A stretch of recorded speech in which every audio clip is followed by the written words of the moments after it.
Well, it's final. The creators of Hamas have decided to destroy Hamas by separating Hamas from the civilian population in Gaza, and they're going to take over Gaza. And they're not afraid of the word occupation anymore, says Bibi Netanyahu. They're going to conquer the entire region by calling up tens of thousands of reservists, and they're not just going to go in and out. They're going to complete the entire job and take over the entire area. That's what Bibi Netanyahu says. He says last night, and he's speaking in Hebrew here, last night we stayed up late in the cabinet and decided on an intensification operation in Gaza. It's going to be called Gideon's Chariots. He says it was the chief of staff's recommendation to proceed, as he put it, toward the defeat of Israel-created Hamas. And along the way, he believes this will also help us rescue the hostages. And Netanyahu says, I agree with him. We are not letting go of this effort, and we will not give up on anyone. The Gazan population will be moved. The entire Gaza population, according to Bibi Netanyahu. And it's going to be for their own protection.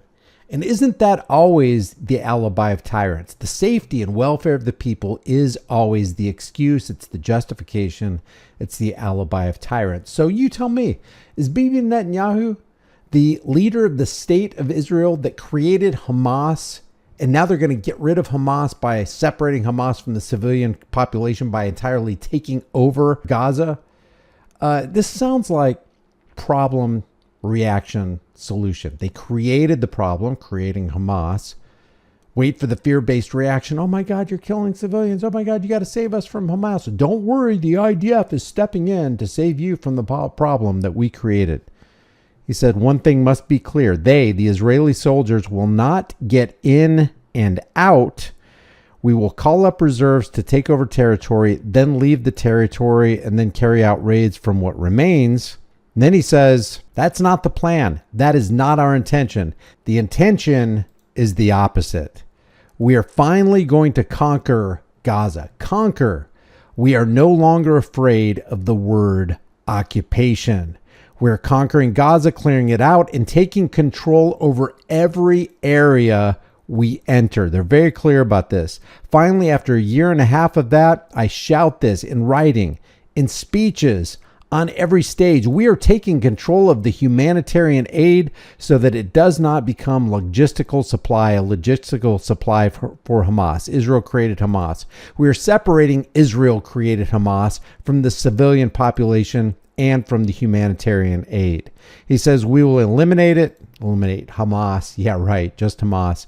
Defeat it, subdue it, and bring the hostages back. That's what Israel is saying.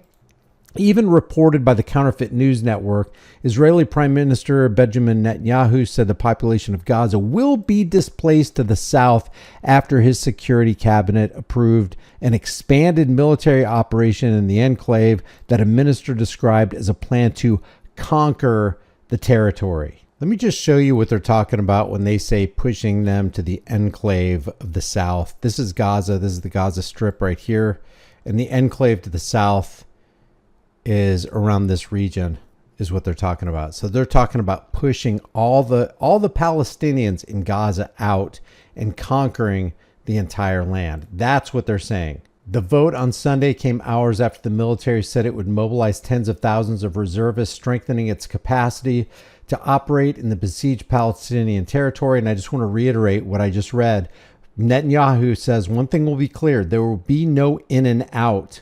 We'll call up the reserves to come, hold territory. We're not going to enter, then exit the area only to carry out raids afterwards. That's not the plan. The intent is the opposite. There will be a movement of the population to protect them. The entire population.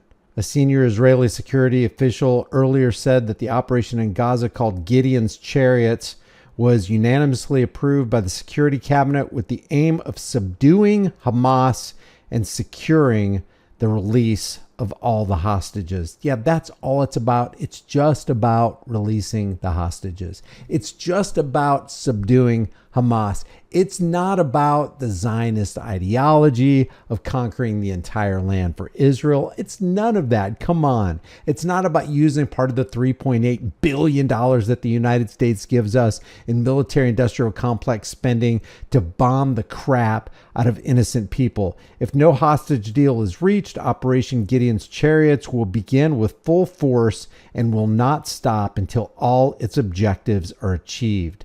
The plan then is to displace Gaza's entire population to the south of the enclave, following which the total blockade of humanitarian aid may be lifted. There's a blockade on Gaza, the entire Gaza Strip right now by Israel in terms of power, water, food, medical supplies. It is, as people suggest, an open air prison.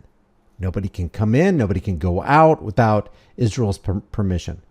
In any temporary or permanent agreement, Israel will not evacuate the security buffer zone around Gaza, which is intended to protect Israeli communities and prevent arms smuggling to Hamas. We are on the eve of a major entry into Gaza based on the recommendation of the General Staff, said Netanyahu, adding that the military officials told him it was time to start the final moves. And check out this lie. The highest goal of the expanding operation in Gaza, according to the military's top spokesman, Brigadier General Efi Defrin, is returning the hostages, not defeating Hamas. His comments came just a week after Netanyahu said the war's supreme goal is the defeat of Israel's enemies, not the return of the hostages. So which one is it? The top goal of the operation is the return of the hostages. After that, the collapse of Hamas rule, its defeat and subjugation. But first and foremost, the return of hostages. The military spokesman faced swift condemnation from Israel's national security minister, who said Defrin was confused into thinking that the army is above the political echelon. Hostage families were quick to condemn the announcement of the expansion of the war, fearing that the Israeli government is prioritizing the defeat of Hamas over securing a deal to return Israeli hostages and endangering them through the expanded military operations. And check this out. Israel's far-right finance minister said Monday that we are finally going to conquer the Gaza Strip. Annexing Gaza is a possibility, and once the military expands its operations in the enclave, it will not pull back, even if Hamas agrees to a new hostage deal, he said at the conference in Jerusalem. And then he said, once we conquer and stay, we can talk about sovereignty over Gaza. But I didn't demand that it be included in the war's objectives. Once the maneuvers begin, there will be no withdrawal from the territories we've captured, not even in exchange for hostages. So Israel's plan is to move into Gaza, to crush it, and to conquer it. And that includes conquering all the Palestinians, not just going after Hamas, not just freeing the hostages. Leave your thoughts about this for the world and the global thought police in the comments section below. This is what the American industrial complex, the military industrial complex, is funding when they give $3.9 billion a year to Israel. Leave your thoughts in the comments below. It really helps me overcome the algorithms. Like this video, share this video, and let me know what your thoughts are. I'll see you in the next one.